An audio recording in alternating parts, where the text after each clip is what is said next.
Hi, Klas. Hi, Alex. Hi.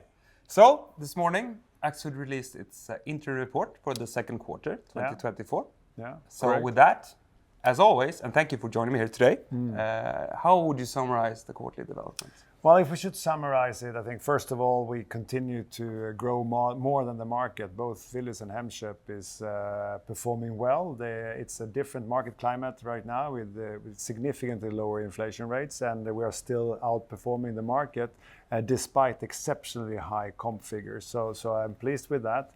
That means that we are strengthening, both Willys and Hemköp's position.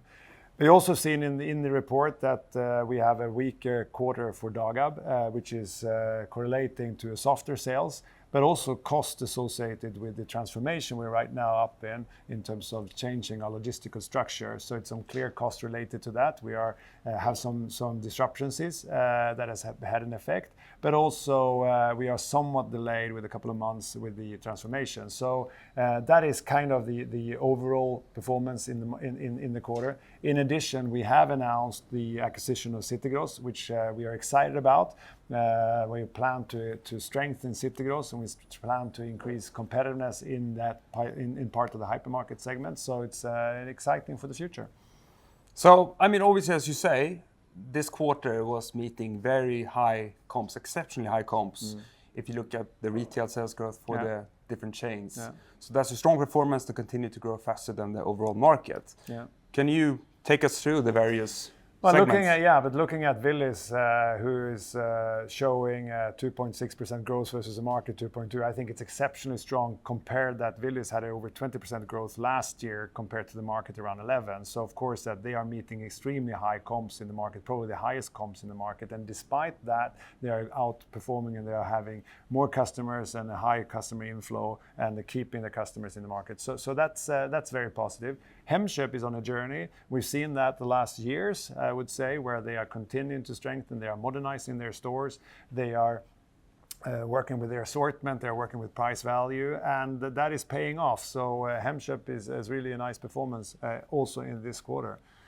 And then also, of course, you have our restaurant wholesaler, Snabbgross. How has their quarter been? Snabbgross is also, they're reporting a sales of around 2%, which of course is a somewhat softer, but they're also having high comps actually, but they are acting right now in a somewhat softer market. So of course that has an influence as well on Snabbgross.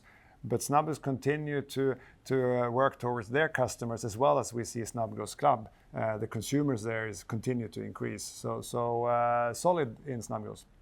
And then you mentioned the logistics restructuring, and obviously a very big investment for the group, a big initiative for the future. Yeah. And you mentioned higher costs associated with that during the quarter. What is that all about? And in addition, how has sort of the transition progressed during the quarter? I think we've made good progress, I have to say. We now have the dry assortment, we have the chilled assortment, and we have the majority of the freezed assortment into the new facility, which is very positive. So it's a really strong journey that we're into. Having said that, we had some clear headwinds in this quarter. First of all, we have had some disturbances. When we started the frozen assortment, we had some disturbances in that. We had to look back and see, okay, how can we do it and how can we improve it? The last weeks we are up again according to plan, which is positive. But with the disturbances, we're also adding more staff, we're adding more transport costs to make sure that we maintain the customer meeting in the stores. So we have added a significant extra cost for that. In addition, due to these disruptions, we also delayed the time plan a bit. So we have some extra costs for the transition itself. So there are some clear costs related to now that we are somewhat later, not much, but also that we have some disturbances that we now are in a better place moving forward. But that is mostly Bålsta you're talking about now, but we also have Backa and Gothenburg, for example, with progress, and also Landskrona with automation. For sure. The fruit and vegetables warehouse in Landskrona, we implemented the automation in the first quarter. We are now in a position to start to improve efficiencies even in that warehouse. We are building the new high bay warehouse in Backa. That will be ready in the spring next year, so that will take some time. But the combination of the increased volume we've seen, we also reallocated volumes between the warehouses. As an example, Snabbgross, we moved that to the Hässleholm lager. So we've had some additional cost right now in this period to maintain a customer meeting, but also to adjust and to secure that we have long-term efficiencies in our warehouses. Thanks for that. I mean, I think that sums it up. If you have any final remarks, that would be great. No, I think there is a final remark that I want to address, that we're also working on sustainability a lot. And we addressed, last time we talked, we addressing that we are going to reduce the fossil fuels into our transports. And we would do that 5 year ahead of plan.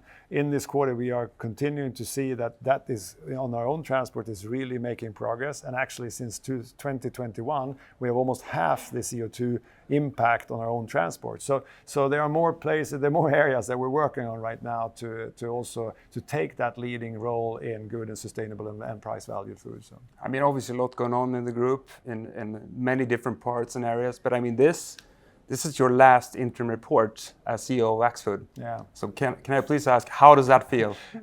Truly mixed feelings.